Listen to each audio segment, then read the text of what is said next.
Cameron, Yo. how many days a week do you train? 6. 6 days. 6 days. Is that one session a day?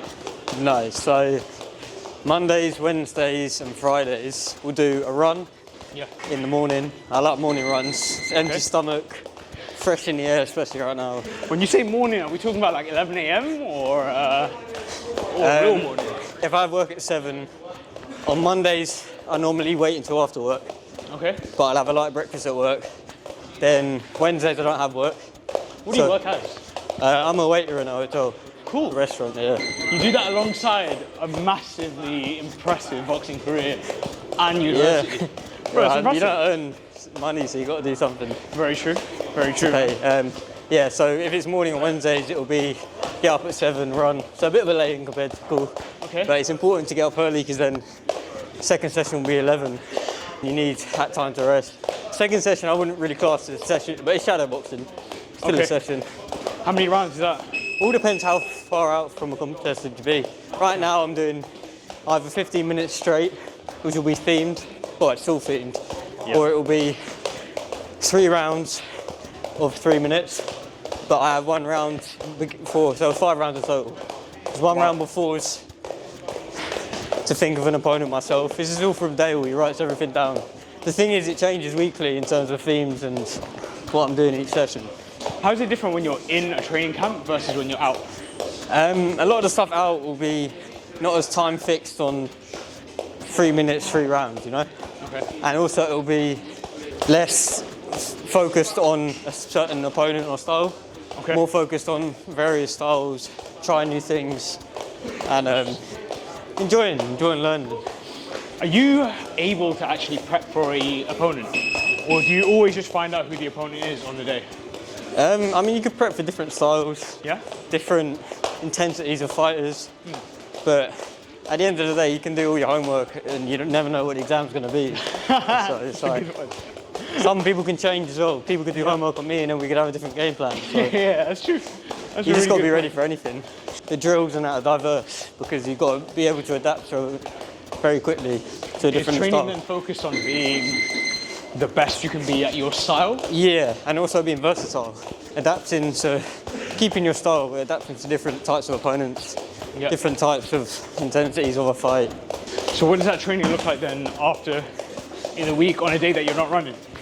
Not running, it'll really come here, do normally about 2-3k run to warm up. And it'll be mobilisation, stretching for about 15-20 minutes. Okay. Which is important. What do you do for your stretches, by the way? What are you into? I do a lot of dynamic stretches at the beginning. Yep. I warm up my legs for a good 10-15 minutes. It'll be sort of heel flicks, high knees, and I'll do a bit of football stuff like open the gates, close the gates, leg swings. And I'll do quite a bit. I started to do some more hip stuff because more rotation in your hips, just having more fluidity in the rotation. Having stiff hips it's not nice. How does it translate in boxing though? Oh, because power of punches and just correct punching is all about rotation and torque. Yep. Everything from your bottom of your feet up until your shoulders, it's all about rotation. What exercises do you do to improve your rotational torque or hip strength? So I mean, for the strength side of it, I love landmine punches. That's great. I'm not sure exactly what the name of these ones are called, but where you swing the bar, it's in a landmine position. Is that on the landmine kind of going? Yeah, 1, 2. Okay. Which works also your obliques. Yep. Russian twists I find help a lot. Okay. With a medicine ball. Yep. So a lot of those core mobility work. Core is massive in it, as well. Yeah. Because a lot of back problems come from a weak core as well. What do you do to recover, by the way? Recover? Yeah, what do you do to like relax? I think the biggest thing I've learned over the years is just to rest, which is something I find hard, I still do find hard. You love waking up early and moving straight away? I love just, as soon as I wake up, don't get me wrong, my rest day I have a nice lay in. I do enjoy, chilling out, seeing my dog and stuff. If I'm awake, I want to be doing something. Are you still moving then on your days off? Oh yeah, because if I'm working then I'm doing 20,000-25,000 at work, steps. If I'm not working, I'll be going for a long dog walk. I'm not allowed to do any runs or swimming though, because I got banned from that. So how come? It doesn't actually help. It's just more of an addiction to exercise. What's the day of the week for your training Yeah. that you'll perform and you need to have a rest day after? Like, what Saturdays, happens sparring days, normally have a rest day after that, or an active recovery I find Yeah. more useful. I find going for a little, very slow, long jog, or a swim. Swimming is a massive thing I introduced a couple of years back. Yeah. That is so therapeutic for your mind as well. How do you structure swimming, by the way? Are you running laps or sprints? Yeah, laps. So I normally do between 30 and 50 lengths. Oh, 25 meters. Yeah, if it's an active recovery day, I do about 30 at my own pace. And then on a swimming day, it will be 50, but sometimes I split them into 10s and do 10 fast. Have like a minute and then another 10 fast. Fast for me, I'm not the quickest swimmer, but it's all about efforts put in. So how many days a week are you sparring where you need that recovery? It'll only be one. Only one? Only one where it's open spar, yeah. Some tech work occasionally, but it'll be over sparring. That's something that me and Dale have discussed a lot. He didn't used to let me spar at all when I first joined. He wanted me to just work on tech, which at the time I was angry about, but I wanted to take me back to basics. Make me learn everything from the beginning because there's flaws he wanted to correct in me. Yeah. And it took time, but it was very, very much worth it. And then when sparring commenced with competitions again, we started just doing one spar a week, 4 rounds max. Does the amount of sparring change then as you get closer to the actual competition date? I'd say sometimes if I'm not going to fight in mind, I might be able to spar twice a week. But if anything, it gets less. Because he wants to think about a fight day, you've got 3 rounds, 3 minutes, that's it. You can't go and do another round if you don't think it went well. So, whereas I used to do 6 to 8 rounds, well, it would be 4 to 5 max now. That's actually really good to hear because you will see a lot of young boxers going out to spar multiple times a week. If you gave me stamina for 6 rounds, but then you're only in there for 3, you want to be putting that effort into 3 rounds. Yep. And also, don't get me wrong, I don't like getting hit, but we all get hit. Yep. And taking that toll over time, I plan for longevity. I want to come out here still speaking, still thinking. That's a really good point around having quality reps. Yeah, Quantity, exactly. right? That's where a lot of pros get a brain damage and stuff. It's not all just in the ring. It's in the ring, but in sparring. Yeah, but doing outside of sparring, hundreds of rounds. Outside the sparring, rest is important. Reading stuff away. I find anything to do with a screen doesn't help me very much. You're mentally training outside of the gym. Yeah. And you're protecting your head as well. Exactly. So I love doing crosswords. Yeah. Stuff that keeps your brain stimulated but doesn't exhaust you, you know? And obviously with uni work it's already pretty tiring. Is there like a certain type of diet plan that you follow to firstly nurture your brain, but also improve your stamina and your endurance in the gym? So I used to have quite a strict plan to making weight. Whereas over time, I just started following the things that are good for me and I started to like them. Yeah. Stuff like porridge in the morning you can't beat, in my opinion. Okay. After a run, porridge with a handful of nuts, blueberries, raspberries, all fresh stuff. It's the best thing you can have. Then I'd say mid-morning snack after my shadow boxing would be a bit of toast, a couple of slices of toast, peanut butter and banana. Yeah. And then lunchtime, I have chicken and rice in a million ways. I'd have it with paprika, peri-peri, Cajun. I love it. And then always introduce vegetables into every meal. Does it matter how much you eat, or do you typically always stay on weight? I typically, because my appetite is sort of drilled into just eating a certain amount, so I know when I'm full, I always eat what's on my plate because I make my food anyway. Are you tracking what's going in, like in terms of macronutrients? You show I've never really been into tracking calories, protein, carbs. I just listen to my body more than anything. Is this to come from routine? Yeah, it's come from years of practice. Yeah. Sometimes I've been underweight, sometimes I've been too close to the weight. Yeah. So I just know from experience, usually I've been under because I've been very strict with it. By doing loads of reps of nutrition alongside training, you know exactly what you need to eat. Oh yeah, and I know also some days if I'm on a rest, I'll get hungrier. Is it changing as you get older? I wouldn't say it is. If anything, it's easier because I'm in control of what I eat. Wow. I'm in control of my routine. Yep. Whereas when you're in school and you see people at break time eating burgers and stuff I didn't even like that much, but the fact they're eating and I'm not, it's hard. How do you prep for that then? Like when you're on campus or when you were in school back then, how did you make sure you were hitting the right nutrients? Like I said, just doing everything yourself. You've got to take it into your own hands. Someone asked me a couple of weeks back in this gym how do you balance schoolwork, diet and training. I just said it's discipline. There's no cheat code around it. It's literally just you've got to put the effort in, make that extra 15 minutes to go get those fruit instead of just eating what's around you, Yep. And just prepping it all yourself. You can't rely. I've done it a lot where I've relied on you know, this certain restaurant having this for my lunch and they don't have it, it's out, and then I'm a bit confused what to have, so I just prep it myself. We spoke a bit about discipline and motivation, but I want to know, when things are getting a little bit hard or maybe you're not feeling motivated, what is it that you say to yourself in your head to get going? I chose this. You chose this? I did, yeah. You chose this? I chose this. What does you chose this mean to you? It means there was obviously some point in time, and don't get me wrong, we all change, but there was some point in time, or multiple points, I've had serious thoughts to myself. Yeah. And so, is this really what you want? Yeah. The fact that I'm still here doing it means that, yeah, I must be. It's an option at the end of the day. It's not, I don't have to do it. Yeah. I enjoy it, I love it, it's a hobby. But it's also a lifestyle I enjoy.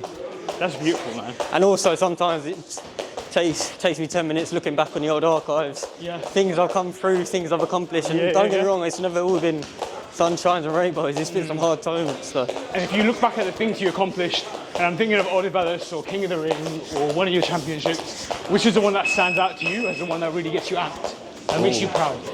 Honestly, it was probably when I was 13. Yeah. And I won the Bristol Box Cup. Wow. Because that was my first major achievement. I got to a national final about 2 months before that, and I lost in the final in a split decision. But that Box Cup, I turned it all around. I dropped a weight, which was a big thing for me being 13 years old. I had to go on a diet for about 2 weeks, which is a massive thing for me. So I remember a boxer Repton kid, a very good kid. He'd only lost once out of about 10. And I was coming off 2 defeats. Wow. And I remember that like no other that day. Getting in the ring hungry, looking him down, thinking I'm having it. I'm ready. That's incredible, man. That was the first time I proved to myself properly. I'd already had about 9 wins out of 12. Yeah. But I proved to myself that day that I'm ready. I'm ready for anything after that. So that's not just you chose this. That's you chose this and you were right. And I'm winning it. Yeah. And that was after that I didn't lose for 3.5 years. I went, I think, 19 fights undefeated after that. You showing up repeatedly to keep winning tells me that you came across obstacles again and again and again. Yeah. And you kept showing up. Are there drills that you run mentally to improve your persistence and resilience? I wouldn't say specific drills. I'd just say, if anything, meditation's a massive thing to me. Because it's resilience in a different form. It's resilience in a way that when time gets tough, you don't just keep battling through, you take a step back. Yeah. You start observing the current situation, you observe where your thoughts are at, feelings, physically how you feel. And all of that process, you're resting. You can't always just sleep when you want. I know I said taking a rest and sleeping is important. You can't just do that all the time. Sometimes you do have to reflect and feel what you're feeling. And that's a massive thing for me. It's just reflecting, being present. Because I think the ring's the only place I really feel present. Because you have no choice. If you're not focused in here and you're not thinking about what's in front of you, you're going to get hurt. And how often do you practice meditation? Try at least once a day, 15 minutes at least. People say they don't have time, it's like, you make time, you know? Yeah. Because I didn't used to like it first thing in the morning, but I feel like that's when my head's most clear anyway. So what's the next big goal that you'd like to accomplish, whether it's in the ring or not? Big goal would be to get first in my degree. Yeah. Which is obtainable, it's going to be hard. Which is part of the reason I'm just going to focus on that. I'm going to keep training because that keeps me focused. But I want to put everything into that mentally. Yeah. I would like to try Muay Thai. Okay. I'm not a fan of being kicked, but I'd like to learn how to kick. I'd like to learn how to kick. That is something I want to venture out, but there's no pressure to do anything with it. Yeah. Just enjoy a bit of training. Do you know what, if you weren't boxing, is there another sport that's ever caught your eye and you thought, maybe I'd be good at that? I used to play football quite high level. I played for QPR. I lasted about 3 months. Wow. And I hated it. You hated it? I hated the atmosphere. It was all every man for themselves. Okay. Even in the same team, someone missed a goal, everyone looking at them bad. Even if you score a goal, everyone's eyes on you because they want that spot. That's nerve-wracking, man. So I didn't enjoy it. I told my dad I don't want to do this anymore. And then that's when I chose boxing full time. Or my main interest. And you were 13 at that time as well? I was 11. You were 11? Yeah. So you were just trying out these sports at the first time? Yeah, boxing was, I wanted to quit after my first few sessions. I hated it. Wow. Because it wasn't all what I thought. I think the first time I sparred, I burst into tears, I got hit a few times. Wow. Hated it. And then kept at it, and then I started improving. Eventually, the turtle and the hair race, or tortoise and the hare, kept up my routines, kept up my line work, my footwork drills, and it started paying off. So, if you could go back in time and be 10, 11 years old again, Yeah, and you could restart your boxing career, yeah. what would you spend more time on and less time on? I spend more time just positive affirmations and thoughts. Yeah. I know it's a big thing to say when you're 10, but it's so important. Accepting that, you know, you're not good enough for this fight, or he's really good and I'm not that good. It's all rubbish, man. It's all in your head. Look how many underdogs you see, like your Buster Douglases beating Mike Tyson. Or even the other week you saw that Figueroa beat William Smith, you know, all those upsets and stuff, it's all a mental battle, I'm telling you. And you can say, oh, his hand wasn't good, or, you know, his foot was broke. Yeah. It's up there mentally. You've got to be ready for it. So if anything, I would just more self-confidence. Conditioning side of it, I think I was all there. My dad had always done my conditioning with me. Yeah. He was there, planning my runs, planning my groundwork, and introducing it at certain points in my career. Yeah. So I was never too tired or not too young to start weights and stuff like that. How important was training programs in your success as an athlete and a competitor? Oh, big. Because that's where a lot of my confidence came from. I knew I was 50% there by the time I got in the ring. Wow. I was halfway there because I was fit. Wow. Even if someone had had double the fights, double the wins, I knew I was fit and I'm ready. And most of the time, especially as kids, they'll take shortcuts. I never took a shortcut. Wow. And I can always look back on and think, I don't regret any of that. If you could give any advice to a young person starting to box now, or any person wanting to learn how to box, what would you tell them are the 3 most important things to focus on? So the 3 most important things, probably aren't very specific to boxing, just sport in general, would be love and work on the foundations till you're sick of it. And if you're sick of it, you keep going. Foundations and basics are so important. I still do it day to day. I'd say when you're losing motivation, think about, it's quite cliche, but think about why you started. But not why you started because you wanted to box, why you really started. Everyone has a different reason. Might be to get away from stuff going on at home, which is a bit for me when I started. It might be because they've seen someone win something, they've always wanted it. It might be as simple as they love it and they want to do well. But always think of why and realise that the time you're going through will pass. But that goal you've had will always stay, so that's the difference. And the last thing I'd say is just be consistent. Don't worry about how your mate's doing, how your club mate's doing, who's winning what. Just worry about the journey you're on.